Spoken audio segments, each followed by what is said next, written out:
Not since the end of World War II, at the height of the baby boom, have there been so many kids in our midst.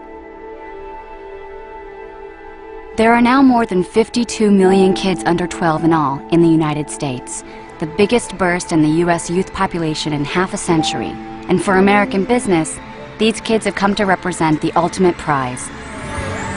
An unprecedented, powerful, and elusive new demographic to be cut up and captured at all costs. There's no doubt that marketers have their sights on kids because of their increasing buying power, the amount of money they now spend on everything from clothes to music to electronics, totaling some $40 billion every year.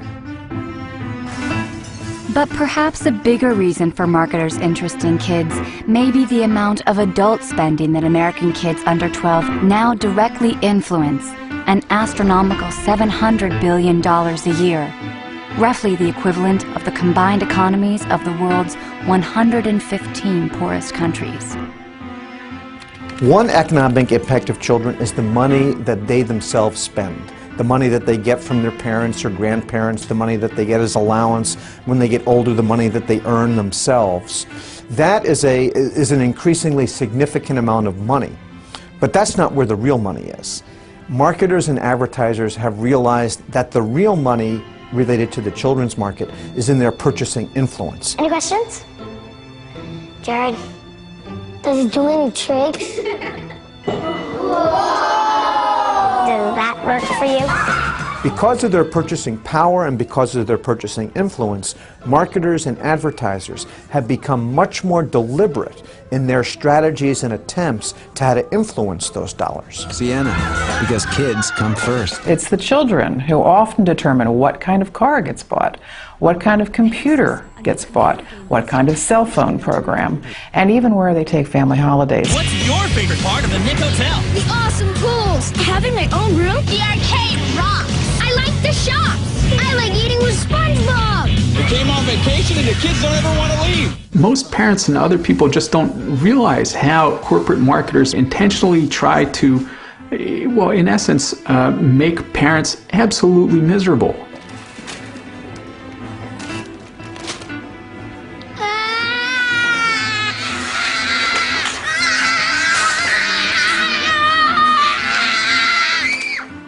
Corporate marketers have actually studied the whole nagging phenomenon, which corporations do nagging better, and they provide advice to corporations about, what kinds of tantrums work better. Children sometimes say, can I, as much as 9 times. Will you take us to Mount Splashmore? No. Will you take us to Mount Splashmore? No. Will you take us to Mount Splashmore? No! And part of the nag factor is designed to help maximize the number of times children will keep asking and keep asking. No! Will you take us to Mount No! Splashmore? Will you take us to Mount Splashmore? If I take you, will you two shut up and quit bugging me? Yeah, of course. Well, will you take us to Mount Splashmore? Yes! Thanks, Dad. So these kids have a lot of power in the economy. The advertisers know it, and they are going after them in a way that is unprecedented. It's the place where I want to be. This generation of children is marketed to as never before. Kids are being marketed to through brand licensing, through product placement, marketing in schools, through stealth marketing, through viral marketing. There's DVDs, there's video games, there's the internet, there are iPods, there are cell phones. There are so many more ways of reaching children so that there's a brand in front of a child's face every moment of every day. What we have is the rise of 360-degree immersive marketing, where they try and get around the child at every aspect, at every avenue.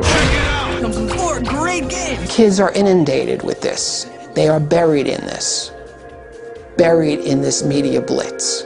Kids are now multitasking with media. Hello? Hey girl, what's up? No way.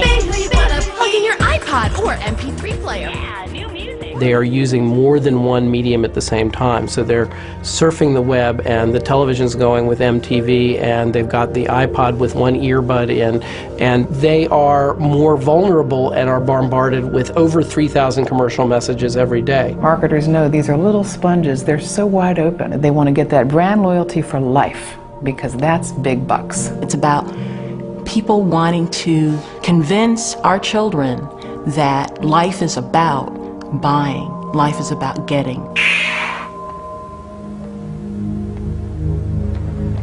Can I help you? Yeah, I'm here to see this. Go ahead. So the philosophy becomes cradle to grave. Let's get to them early, let's get to them often, let's get to them as many places as we can get them. Do you have a business card? Sure. Not just to sell them products and services, but to turn them into lifelong consumers. I'll see you in about 20 years.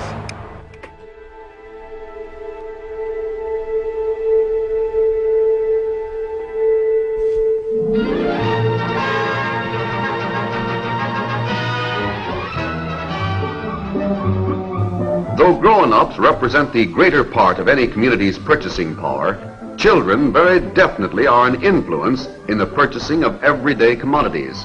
Children have participated for a very long time in the consumer marketplace, but in the past, children's consumer culture was a cheap little culture. Every afternoon, the kids make a beeline for the Seminole 5 and 10, a terribly misnamed candy store. It should be called the Seminole 1 and 2, because that's the way Alice and Frank Smith make their living, a penny at a time. Well, it's penny candy because kids only had pennies. Kid, this is a toy you've got to have. Look at the fun Debbie and Andy are having with these realistic Ride-'em toys. Although it's true there was advertising to children back in the 1950s, the 1960s, even in the 70s, the amount of it was very confined in comparison to today. You want to get a slinky.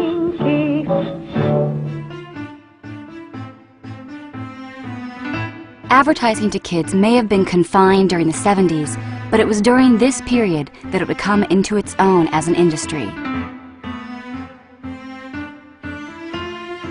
triggering a counter-movement to end youth marketing altogether, and setting in motion a series of policy decisions that would ultimately determine the industry's future. A seminal event was in the late 70s when the Federal Trade Commission advocated a ban on advertising to children 8 and under. The Federal Trade Commission staff believes that children are deceived by television advertising, particularly commercials for cereal with sugar in it, and it wants to stop all advertising aimed at young children. This ban was based in part on concern about sugar cereals and cavities, and also based on research that indicated that children 8 and under did not understand the persuasive intent of advertising.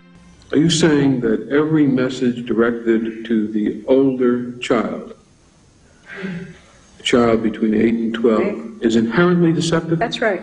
I think the child cannot bring enough information to bear not to be deceived and to have an unfair trade practice. So what ended up happening was the industries that were going to be affected, the toy industries, the sugar cereal companies, went to Congress. And that in an American democratic capitalistic society, we all must learn, top to bottom, to care for ourselves. And what the last thing we need in the next 20 years is a national nanny. And Congress ended up taking away a lot of the FTC's authority to regulate marketing to children. Far from addressing consumer advocates' concerns about the impact of advertising on kids, in 1980, Congress passed the FTC Improvement Act.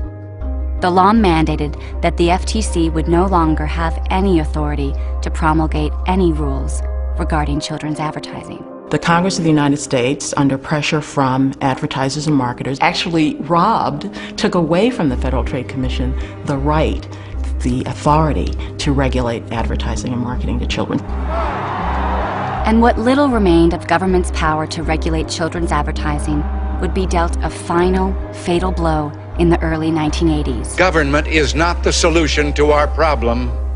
Government is the problem. In the 1980s, this country was in a situation of falling in love with the market, thinking that the market was the solution to everything, and of deregulating industry. For those of you with television stations, I have an announcement. As you know, I've never liked big government, and I think you will agree there's no reason to substitute the judgment of Washington bureaucrats for that of professional broadcasters. By 1984, the Reagan administration had completely deregulated children's television. All bets were now off. Corporations now realized that Congress was not going to do anything to restrict their power to marketing to children, and they now actually had more power. And lo and behold, a lot of really smart marketers discovered children as a huge market. In the decades prior to deregulation, kids' consumer spending increased at a modest rate of roughly 4% a year.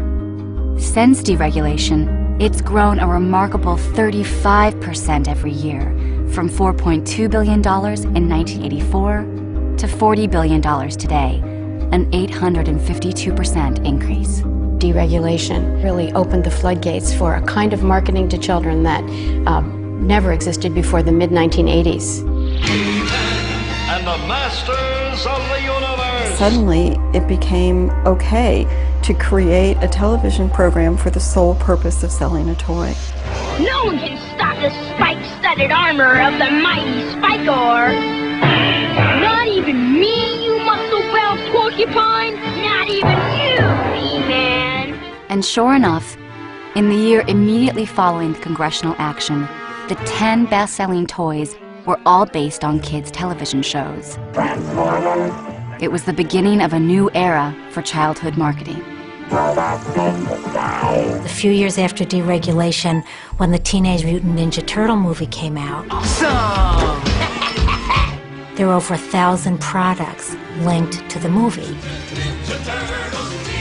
There was also the TV show children were seeing every day, and there was the comic book that slightly older children started to look at. It was a saturation of the whole childhood culture. Well, when I was a kid, Hopalong Cassidy was on television. He was like one of the first children's programming. Here he comes! Here he comes! It was only after he became so successful that they developed the lunchbox. Now they developed the lunchbox and the dolls before. The Star Wars Ultimate Lightsaber. I mean, this is why people like George Lucas has said, I am not a film director, I am a toy maker. Everything's Star Wars. Chewbacca is recording ringtones for a cell phone company. Star Wars, the marketing force, has married its name to a pile of products, including masks, dolls, lightsabers, hats, snacks, cups, more snacks, wind-up toys, action figures, cereal, and even a best-selling book. And so, with deregulation, a new world had been opened to marketers. Free now to turn the most powerful emotional attachments of kids into unheard-of profits.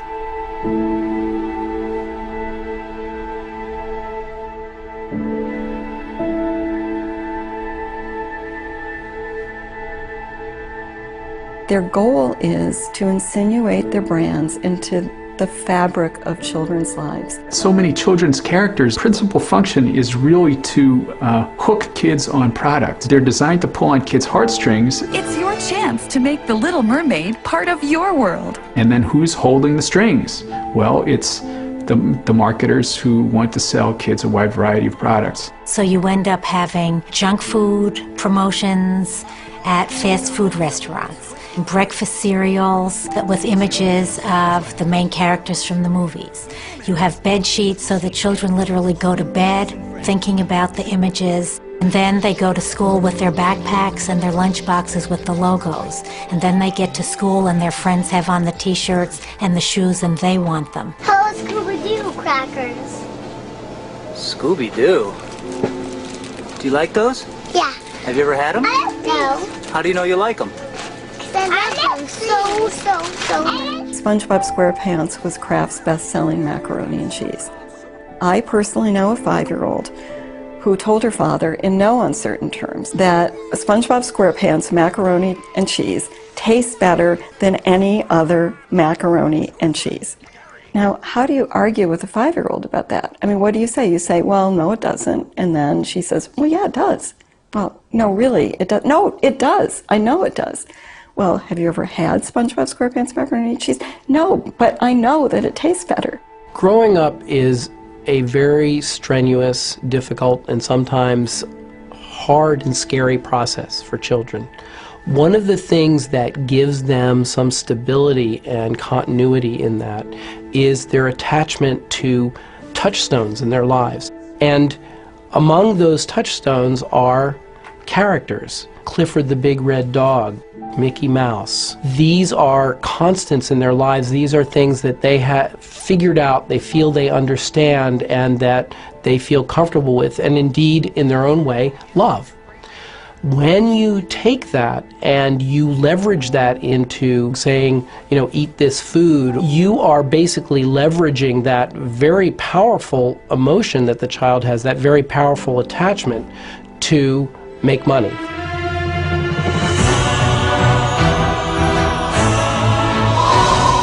To celebrate Walt Disney Pictures and Walden Media's presentation of The Chronicles of Narnia, The Lion, the Witch, and the Wardrobe, you can get a pop-up storybook and an out-of-this-world action figure in every McDonald's Happy Meal.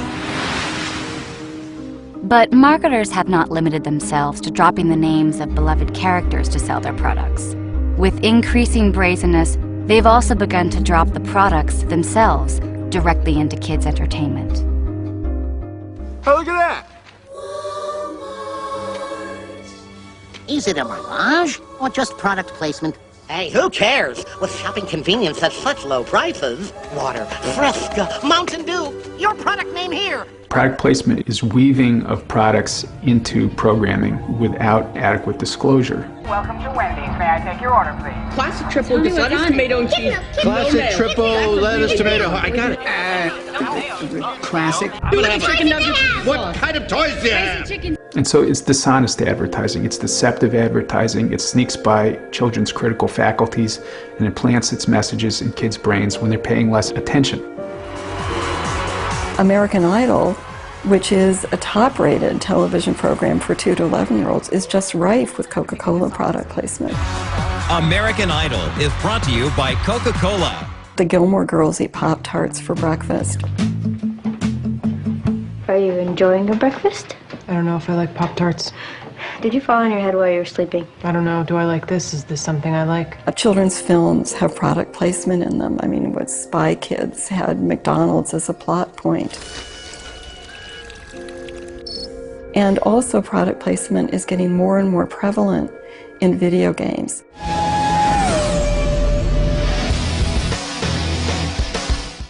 And when ads haven't been serving as a backdrop in video games, they have become the video game. With children now as likely to be on the internet as in the playground, they're exposed to so much advertising they learn to ignore it. That's why advertisers love internet games. Not just ads, not just games, they're adver-games. She can score with Skittles, race with Chips Ahoy, or hang out with SpongeBob. It's part of this by any means necessary. I mean, we've got to get to the kid. We've got to make sure that that child is indoctrinated as a consumer cadet, so therefore we've got to get to them in ways that maybe they don't even know that we're getting to them. This new world of advertising in entertainment and entertainment as advertising no longer seems to recognize any boundaries, especially with the rise of new media technologies. Children with cell phones have become a prime target for marketers selling products. It's because 1 in 4 American kids between the ages of 8 and 12 has a cell phone. That's 5 million children. And that number is expected to double in the next 3 years. Cell phones make children much more vulnerable to advertising. It's advertising literally right in the face of a child. And I can get all kinds of themes, ringtones, and lots of cool games, like Pirates of the Caribbean. Disney and Nickelodeon now have downloadable content for cell phones. Watch videos, catch cast interviews, interact with a favorite Wildcat. Companies are using text messaging in order to reach kids. I mean, if your child has a cell phone and that cell phone has internet access, then your kid's being marketed to, in ways that you don't even know. So we have to stop thinking of marketing to children as just commercials. I mean, commercials are just so 20th century. Introducing Nick Teropoulos, a huge new world just waiting to be explored by you. With more than 40 million kids online daily and growing, perhaps no tool has become more important to marketers than the internet. And advertisers are making sure to hit kids where they gather, where tens of millions of elementary-age kids are coming together to chat, play games, and watch videos, all while being immersed in the brand. Welcome to Webkinz. At Webkinz, for example, millions of kids a day chat with each other, explore, and shop in a virtual world. A world open only to those who go to a designated store and buy a $15 stuffed animal imprinted with a secret code that allows kids to join and enter the Webkinz world, where they are encouraged to shop some more. One of the reasons marketers covet these sites is because of their proven ability to gather personal information from kids. The internet allows people to be micro-targeted. If you have the person's birthday, you could say, "Happy birthday, Billy. Have you seen the new Power Ranger watch?" It's very personal. If you set up 5 different accounts from 5 different geographic areas, on different genders, on different ages, with different preferences, you will see 5 different ads. You will see 5 different worlds. Now, as a child, you don't know that. As a child, you're competing with MBAs. You're competing with some of the smartest people out there. In the face of these developments, many critics of youth marketing have called on schools to develop media literacy curricula to help kids navigate commercial culture. The results have sometimes been less than encouraging. Now a word from our sponsor. That's how some schools are making extra money, literally selling themselves to advertisers. Everything from the band shell. That will be $125,000. To the lecture hall. $150,000. Can be named for a price at New Berlin schools. There's advertising on school walls, on school buses and gymnasiums. There's donated scoreboards that have the Coca-Cola or the Pepsi logo on them. There are so many ways that commercialism has intruded into our classrooms. There's Coke and Pepsi and Cadbury Schweppes in the schools, which are helping to generate an epidemic of childhood obesity among our kids across the country. There's school book covers. There are sponsored educational materials. There's a company called Field Trip Factory, which takes kids to places like Petco and to Sports Authority and calls that education. These Chicago kindergartners are on a school field trip, but the animals they're going to see aren't in the zoo. We want to welcome you to Petco. Across the country, a growing number of schools are taking America's classrooms to America's malls. There's a new company called Bus Radio, which is trying to compel 1 million kids to listen to 8 minutes of advertisements per hour as they ride the school bus. Bus Radio. Busradio.com. We'll choose a name at random, and if you're the winner, we'll give a pair of tickets to your bus driver too. You guys can hang out together, maybe share a large Coke. Email us as soon as you get home. There's Channel 1, which compels about 7 million children to watch ads in schools each school day. Today on Channel 1. The purpose of schools, in part, is to promote reason. And the purpose of advertising is to subvert reason, to promote the sale of a product. And for that reason alone, advertising has no proper place in the schools.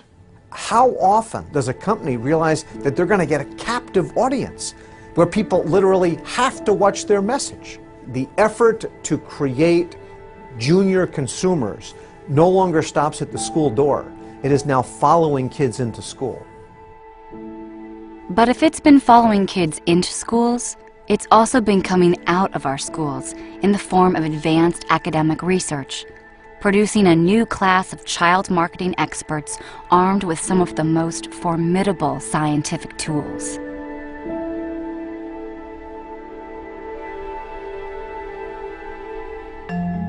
Psychologists and anthropologists and sociologists and behavioral scientists are used by marketers to really shape and cement children's brand preferences. They want to be part of the fabric of children's lives. 12 years ago, there were no youth conferences where you looked at more effective ways to market to kids. Now, there are probably 15 a year, different conferences on tweens, teenagers, the Latino community, how to reach youth with your product, your program, your packages, your characters, your advertising campaign, how to reach them more effectively, how to get more of their dollars, which is marketing, and you can't blame people for that. But is it balanced with more conversations, more discussions of what's good for kids, how can we move our society forward in a healthier way? No. Child psychologists and other psychologists are now absolutely integrated within the marketing field. And their techniques are so widespread that in fact it's probably pretty hard to come up with parts of the marketing effort that don't have anything to do with psychology. You're a psychologist, you do research, you know the difference between a 3-year-old and a 5-year-old. And you know how to reach a 3-year-old, and you know that you have to play the ad much more slowly and use round figures instead of angles, because children like round figures at that age. And you know that 5-year-olds have a whole different set of concerns, so we can fine-tune the marketing to communicate better with children.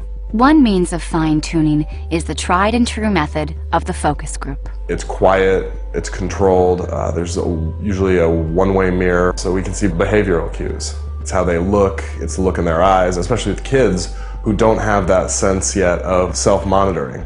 You know, all their actions are very descriptive, and once we take what they say and then feed that in with how they look when they say it and their behavioral cues, we really end up with a strong measurement of how product affects them. Still another means is ethnographic research, which, tuned to the goals of marketers, has become a kind of scientific stalking. They go into supermarkets with them and film exactly how they look at a product, pick it up, put it back down, the way they move around a supermarket. They film them on the playground, they film them in school, they film them eating breakfast, they film them going into their closet and deciding what to wear. What are the things that you need that aren't in here? I need a lot of... They film them talking to their friends. They organize little friendship circles and film what they're doing. They even follow them into the bathroom. I interviewed a number of people who sat and watched children take baths and showers, watched how they interact with shampoo and soap and health and beauty products, as that category is called, in order to go back and write a report for their clients on, you know, what to do with the packaging. It's creepy. It's just absolutely creepy, the way children are being dissected and put under the microscope by marketers. This is new consumer science, and it's yielding a new science of childhood. And perhaps nowhere else have the different elements of this science merged so seamlessly as in the Girls' Intelligence Agency. Not the CIA, it's the Girls' Intelligence Agency, which, for all the cloak and dagger, is actually a marketing firm. The Girls' Intelligence Agency claims to have tens, if not hundreds of thousands of girls across the country that it is in contact with and working with. The signature product of the GIA is something called the Slumber Party in a Box. Guys, sacred opening of the cake. Kids are asked to sort of push a certain product, or they're more like focus group parties where kids are asked to come and give their opinions on products. What is the hottest item, the sleep mask, the fuzzy phone, or the beauty kits? Fuzzy phone. They ask them to be sly. They ask them to get information on their friends without their friends knowing about it. It's teaching children to exploit their friends for the purpose of getting money or free products. What happened at your home the other day, marketing, or was it a party? It's kind of both. It was a party for us, but it was marketing for the companies. And is that cool with you? Definitely. One of the more problematic aspects of its behavior is that it will enlist young children in its marketing efforts without their parents knowing about it. There's a lot that's happening around us, and the public is not aware, just like they're not aware of neuromarketing. And that's another whole scary thing, to put a child in an MRI and then watch what is lighting up inside his brain based on the stimulus, and then saying, wow, this works, this is good, look what happens. They do blink tests on kids, for example. They develop ads and then see how frequently a kid blinks or turns their eyes away. And when they see the kid blinking more, they change the ad to make it more mesmerizing. There's stuff they just can't take their eyes off. And it's not an accident. They've gone over and over and over with extensive high-tech kinds of testing devices to find the precise configuration of characters, colors, music, words, and so forth that kids can't resist. They want to spend time understanding child development, understanding the child's need to belong, a child's need for community, a child's need for independence, to encourage children to buy. And somebody asked me, you know, Lucy, is that ethical? You know, you're essentially manipulating these children. Well, yeah, is it ethical? I don't know. But our role at Initiative is to move products. And if we know you move products with a certain creative execution, placed in a certain type of media vehicle, then we've done our job. They are tomorrow's consumer, tomorrow's adult consumer. So start talking with them now, build that relationship when they're younger, and you've got them as an adult. I'll say it. These marketers are very similar to pedophiles, okay? They are child experts. If you're going to be a pedophile or a child marketer, you have to know about children and what children are going to want. Kids love advertising. It's a gift. It's something they want. There's something to be said, by the way, about being there first and about branding children and owning them in that way. And antisocial behavior in pursuit of a product is a good thing.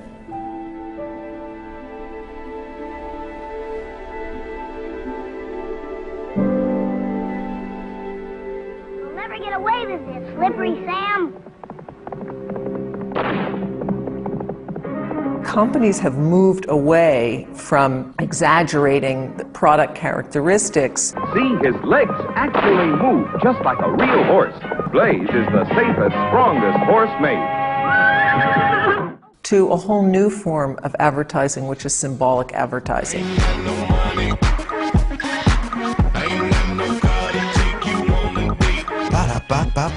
The product is pushed not on the basis of what it can do or how it tastes, but of its social meaning. Run cool! Play cool!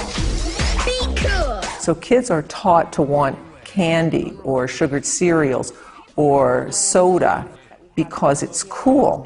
Cheesy. It will define them as an individual. What you buy is who you are. You give a little love and it all comes back to you. There's a mantra in American society: you are what you have, you are what you buy, you are what you own. I mean, where did she find that outfit? Like Ugly Are Us? More like Ugly Are Her. We are so funny. And pretty. I love us. The corollary of that is, and if you don't have it, then you are less than. You're a nobody. You don't have self-esteem, and this happens even for children. Nice jacket. Abercrombie? Please, it's Dior. Why, is yours from ANF? Our mom bought it for him at Kmart. I think the thing that upsets me the most is that it's not just products that are being marketed to children, but values. And the primary value that's being sold to kids over and over and over again is the value that things or stuff or brands will make us happy. The costs of participating in the consumer culture for children have escalated dramatically. I'd like to fight. I'd like to brownie. I love it. My first Sony. 15 years ago, the My First Sony, which would be, a kid's version of a tape recorder or a music player, would cost far less than the adult version. But today, it's an iPod.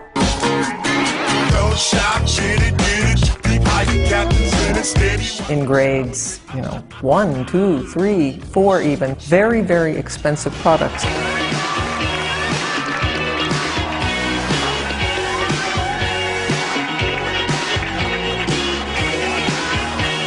We're seeing elementary school girls, 6, 7-year-olds articulating adamant preferences for designer jeans that cost $100 to $150. That's part of that shift from children's culture being a cheap culture to a very upscale children's culture in which it's not only branded, but it's designer branded. Fetch me my Jimmy Choo flip-flops. Where is my pink Prada tote? I need my Tiffany hairband. Then I can go for a blow. It's gotta have it, gimme. That's the value system. I want more. Self-indulgence, instant gratification, and materialism. And That's the basic consumer identity. You could try thinking of things that remind you of each note. Do. Oh, that's easy. Do means money. It's shallow. It's about me. Me. Yay, me. It's about me now, and it's about me and these things. La. Law is something you get to break if you're rich. That's the attitude. It's all about me. You know it's all about me. You know it's all about me. You know it's all about me. You know it's all about me. It's really a disservice to kids. I think part of what we need to be able to tell kids is that it's fine to have nice things. There's nothing wrong with having nice things. But don't mistake that for happiness and satisfaction. In about 20 years, what do you want to be? Oh, I want to be a baseball player. A teacher. I want to be a policeman.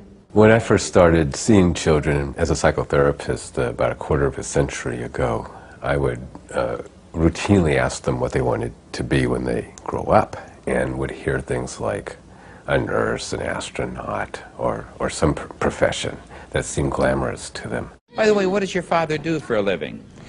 He designs Designs what? missiles. Missiles. And what are you going to do? I'm going to be a postman. Now, why do you want to be a postman? There isn't so much to it, and you can read the postcards. Around the late 80s, it started to change, and I started to hear children answer that question with the word rich. When I grow up, I want to be rich. I want to make a lot of money. I want to have a lot of stuff. How we doing today, twice my size? Bacon, bacon, mini-me. And we ain't faking, something to do A little shaking. The commercialization of childhood is permeating their lives. We're talking about a profound remaking of their psyche. In that world of materialism, kids are not allowed to be kids anymore. They have to grow up fast. We see it in the way they're being asked to dress, the violence they're being asked to navigate, and what's getting squeezed out is childhood. Marketers even have a name for this trend. They call it kids getting older, younger. Where's Carla? Meet the go-to girl of the fashion world, you. The natural developmental urge is to be older, more mature, faster. No one who is 17 reads 17 magazine. It's the 10 and 12 and 13-year-olds who are reading it to understand what it's like to be 17. What is happening is that marketing is taking advantage of that natural urge and selling down to lower and lower age groups. Manicure and pedicure parties are a big hit for 5-year-olds like Talia. Aren't these gorgeous? And why wouldn't girls as young as the age of 6 buy cosmetics? Experts say their role models aren't teachers, astronauts, or doctors. Instead, it's the teen idols they're attracted to. And nothing points to the industry infatuation with age compression more than its invention of the tween. Club Libby Lou caters to tween girls, like Shelby celebrating her 10th birthday with friends. And afterwards, Look at this. This is so cute. showing mom what a tween girl wants. It's like bling bling. And that's just what a CEO wants. There's a lot of little girls out there, and they have a lot of buying power. Tween. In between. In between what? I don't know. I don't know what's before tween, because the bottom end of tween is constantly getting younger. It used to be, I believe, 8 to 12, and now it's 6 to 12, and it can get 4 to 12. And this gives you a clue to some of the perverted thinking that's going on in this field. The idea that a 6-year-old is no longer a child, but is between childhood and adolescence. Express yourself, girl, let it all hang out. Just do your thing, ain't nothing to worry about. One of the crucial aspects of this trend is that marketers never communicate their adult messages and values to kids simply as kids, but as boys and as girls. And girls are being taught they need to be pretty, sexy, and what they buy determines their value, and how they look determines their value. It's true that to some extent, advertisers have always appealed to girls at this level. Barbie, you're beautiful. But there can be little doubt that something radically different has emerged over the past few years. It's my scene, my bling, bling, bling. The new My Scene, My Bling Bling girls are here. Nice bling. Here, wear my ring. Ooh, sparkly. You see now dolls with highly sexualized outfits and themes marketed to 6-year-olds. I go to visit preschools, and I'll see 4-year-old girls in what I often call crotch skirts, modeled after Bratz dolls. That's so cute. I would seriously wear that. Thanks. Be Bratz. Be one. While one part of you cognitively may be able to accept belly shirts when you're 7 years old, are you emotionally mature enough to handle the outcome when you go out in public and people look at you like, an underage Britney Spears? And with boys, we see the same pattern. While to some degree marketers have long targeted boys with what would seem to be adult messages, messages that equate being a man with aggression and toughness and violence, today's boys are immersed in an altogether different world. Fire! Exciting!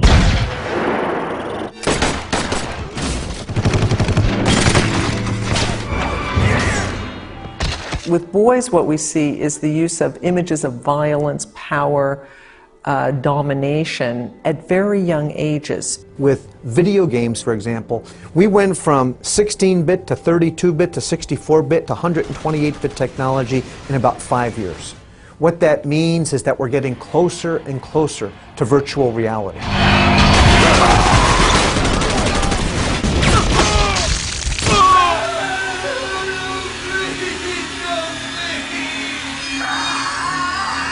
The amount of violence, entertainment violence, that young children are exposed to is startling. They're getting a message that when you have conflicts, you fight with violence, that you have to fight in order to resolve your differences. That's what you do.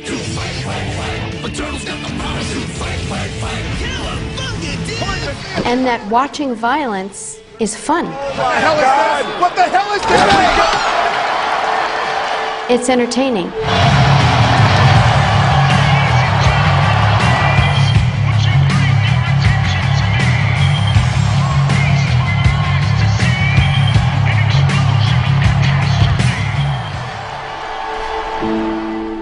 The Federal Trade Commission report that came out looking at the marketing of media to children showed that indeed the media industry was marketing material to children that even their own rating systems said were too young for that material. The studios confirmed to Congress today that children as young as 9 years old were tested for their reactions to R-rated violent movies. Clearly, there were times during the period discussed in the FTC report when we allowed competitive zeal to overwhelm sound judgment and appropriate standards. So the very people who are making the product are telling you what's appropriate for kids. And there has been a shift in the space of a decade of one full ratings point. So what was an R-rated movie is now a PG-13. They don't use child development experts in deciding this, and the questions they ask are not, is this okay for kids? It is, would parents let kids of a certain age watch this? I still masturbate to Pam. Greg? Look at those boobs. Man, I just want to lather them up with soap and just... One thing that happened when the movie studios tightened up on letting kids into R movies was that the sexual content, drug content, alcohol, tobacco, profanity, adult content migrated into the PG-13 movies. So they're a lot more like what R movies used to be. And a Hollywood movie that's rated for older viewers, PG-13 or R,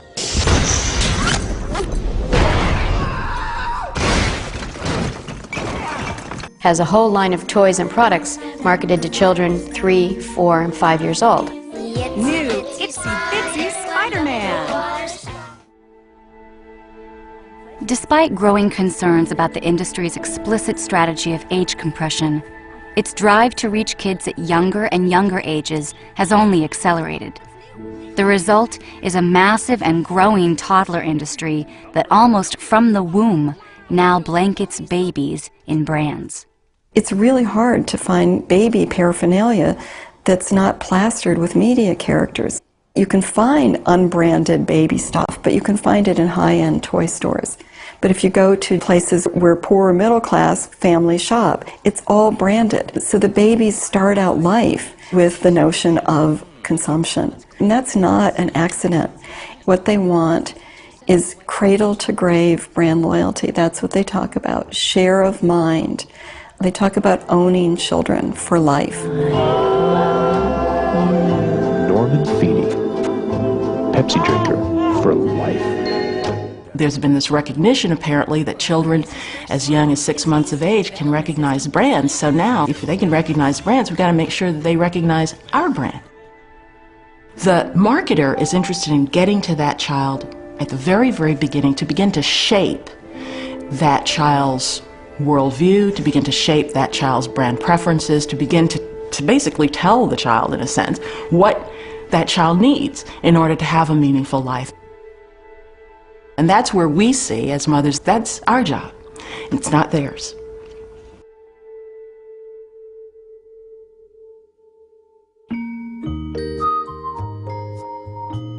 Where to turn in such a world?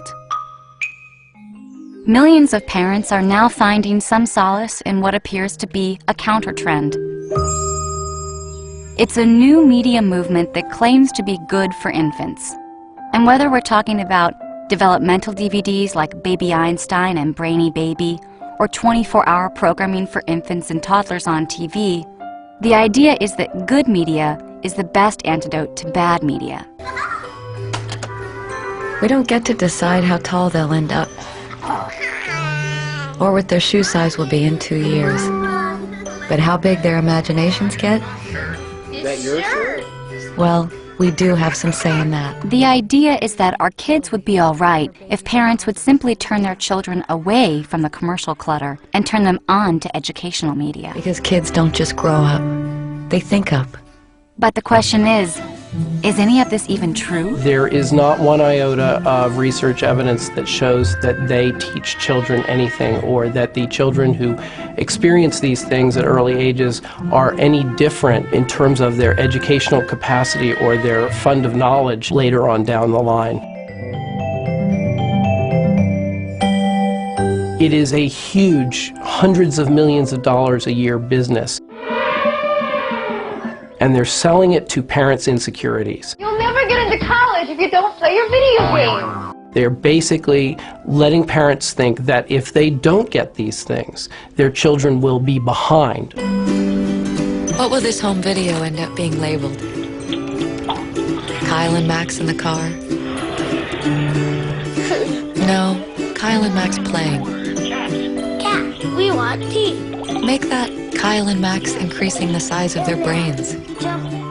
The majority of parents think if they don't put their kids in front of media early and often, that they are going to be behind other kids. And even as this industry has been making big educational claims, it's been making even bigger profits. Sales of infant videos and DVDs purporting to be educational are expected to reach $7.8 billion by 2010. After her daughter was born, Julie Agner Clark searched for ways to share her love of music and art with her child. So she borrowed some equipment and began filming children's videos in her basement. The Baby Einstein Company was born, and in just 5 years her business grew to more than $20 million in sales. Julie Agner Clark.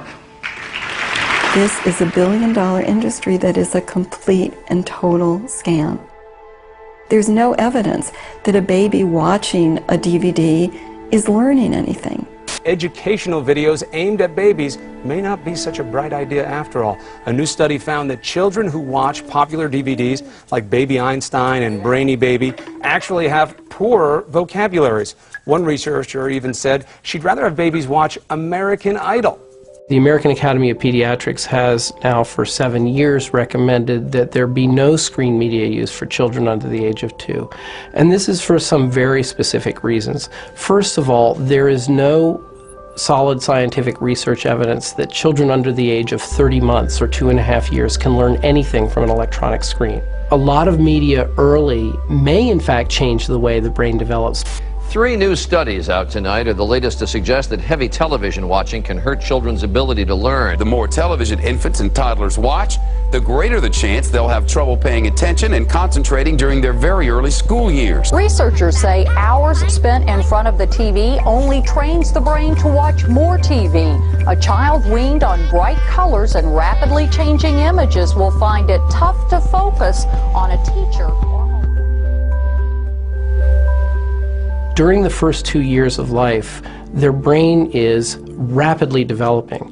And what we know about optimal brain development during these first 2 critical years is that face-to-face involvement with other people, parents, siblings, other kids, interaction with other human beings, manipulation of the physical environment, trying to stack the blocks up or get a Cheerio in your mouth, creative, open-ended problem-solving play is far better than the best edutainment software you could ever have. What's the most important thing for a 0 to 2-year-old? The single most important thing is the social dynamic, the bond that occurs, and the intimacy that occurs between mother and child. Forget the rest of it. That piece lays the bond of trust and the foundation for all higher learning later.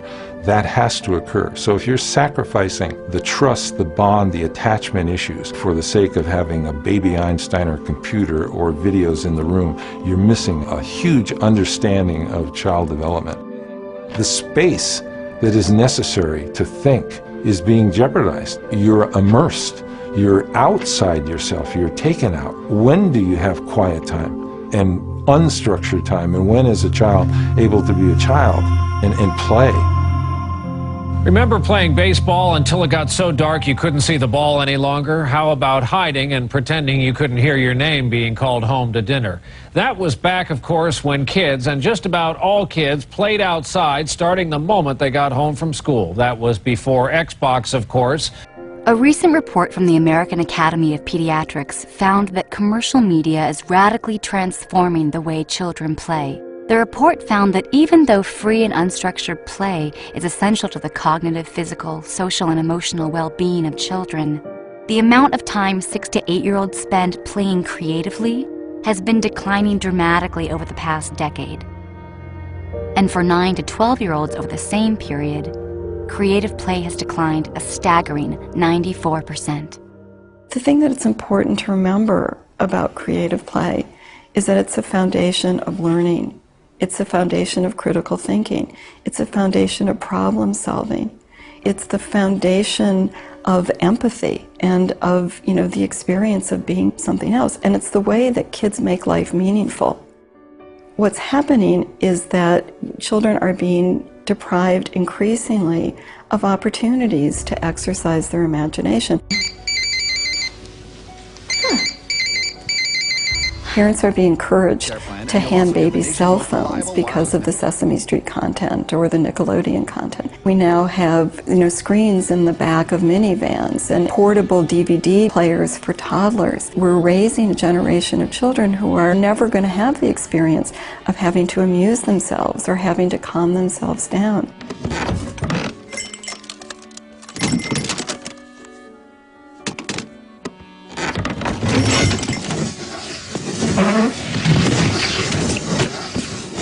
And so they're always going to need a screen, and that's exactly where the marketing industry wants them. And when children play with toys that are based on media products, they play less creatively because they're not spurred to make up their own world. She's a fiesta girl. Move your arms up and down, shake your head. How's this, Dora? They're not spurred to make up their own storylines. What they do is they just regurgitate what they've already seen using products that are based on the film or on the television show. Every flip, every stick, every web swinging trick Spider-Man can do, now you can too with the Spider-Man stunt system. It's not real play. Their own imagination and their own past experience isn't evident. It's really just an imitation of what they've seen. You can be just like Superman. With a Superman Returns inflatable suit, strap on the punch and crush gloves, and you'll hear the sound of every punch you throw and everything you crush. The world needs a hero. Are you ready for the job? Inflatable suit accessory, you put it together, batteries not included. Punch and crush gloves sold separately. The message kids get is that they can't play Harry Potter unless they have an official Harry Potter wand. or they can't play some hero unless they have all of the paraphernalia that goes with it. Straight from the movie comes Jack Sparrow's gear. Battle with the Clash and Flash sword with lights and sound effects. Fire the electronic pistol. Be Jack Sparrow. And in a way, they're being told their imagination isn't good enough. It's not good enough to pick up a stick and turn it into a wand. You have to have the real wand. It's, okay, the newest, greatest robot toy that does everything for you, and you don't have to play with it anymore. It just plays by itself. You watch it. Great, and at a cost. I don't even put the thing together anymore. It's no model making, no thinking, no coloring, no painting it. It's just all ready for me and ready to go. The fundamental message that I need something outside of myself in order to play is really harmful and tragic, because it starts to take play out of children's hands. So the kids need more and more and more in order to be able to play and in order to be happy. We're creating a future generation of super consumers. Rather than consuming less, our children will consume even more than the baby boom generation or the Generation Y or X. What does that mean for our future, for our well-being, and for their well-being?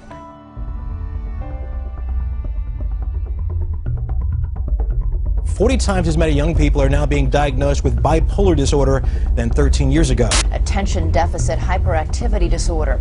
Almost 4.5 million children in this country have been diagnosed with ADHD. Doctors are writing a growing number of prescriptions for antidepressants for children, as many as 8 million a year. 1 in 3 children born in the year 2000 will develop diabetes. For the first time in decades, the rate of hypertension in children is rising. This generation of children is the heaviest in American history.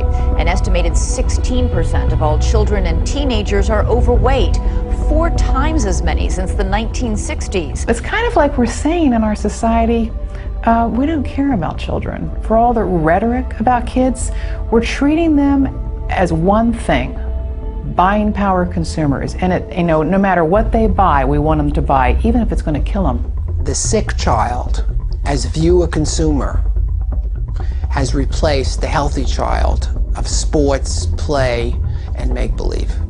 People who are really smart, who've done a lot of research on this, are beginning to say, wait a minute, there seems to be some association here between advertising and marketing and all these problems. I designed a study which looked at children's involvement in consumer culture, and what I found was the more media a child used, both television and other forms of media, the more likely they are to score high on a depression scale and an anxiety scale. This is one of the very most important public health problems in the United States, if not the most important public health problem in the United States. And one of the most disturbing of these negative health trends is the rise of illnesses linked to childhood obesity. The dark side of a kid's consumer culture that promotes junk food and sedentary media use over physical exercise. Life expectancy of kids today will be shorter than that of their parents, the first such decline in modern times. Over the last 2 decades, obesity rates have doubled in children and tripled in teenagers. One of the concerns that people have with our current pandemic of obesity is that we are teaching kids to eat the wrong kind of things earlier and earlier. The consequences of America's weight problem now extending to child safety seats. A new report says many very young children are too heavy for standard car safety seats. Manufacturers starting to make heftier models to address the problem. And we are seeing problems that we used to never see until adulthood now in children as young as 6 or 7, such as type 2 diabetes. Diabetes is a terrible disease with lifelong implications. You die young, you die miserable. This is not diabetes that is based on genetics.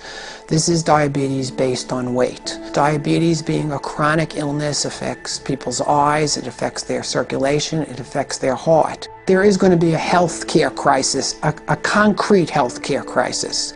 Despite these concerns, regulators have not only been reluctant to address the problem, but even to acknowledge that there is one. There are no simple solutions to this problem. Look, even our dogs and cats are fat, and it's not because they're watching too much advertising. So you're saying advertising has had no impact on the increased obesity problem? I'm saying that if you look for a correlation and causation, there is none. There's no way we can really make childhood healthy in this country without a government effort. We've done it in other areas. We do it in the area of child safety. We have laws about putting helmets on kids, seatbelt laws, tobacco marketing to kids, but somehow we think it's okay to make children fair game for marketers who just want to profit from them, irrespective of the impacts on their health and well-being. Not once have I ever heard a corporation say, let's put on the chalkboard the pluses, the maybes, the questionable impact, and here's some negatives that could come out of our product or program. I've never seen it. If I'm a producer and distributor, I don't think it's fair for me to say, well, I don't care what the social consequences of what I do are. I'm just making a buck. I mean, we wouldn't tolerate that in a lot of other areas. The marketing industry spin is that it's all up to parents and that parents should be the sole gatekeepers.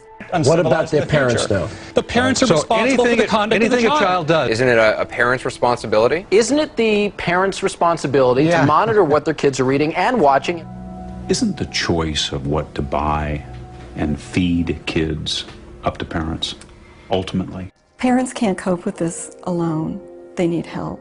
We have a $15 billion industry that is working day and night to undermine parental authority. Responsible adults would say that of course parents are responsible, but if children are not with their parents 24 hours a day, if they're in school and the school is full of advertising and marketing, if they go to daycare and the daycare center is full of advertising and marketing, if someone's inviting them over to a slumber party and there's a surreptitious selling or market research going on there, I think it's asking an awful lot of parents to take all the responsibility. It's akin to an owner of a large fleet of trucks announcing that our fleet of trucks from now on is going to be barreling down the road, especially where children are, at 150 miles an hour.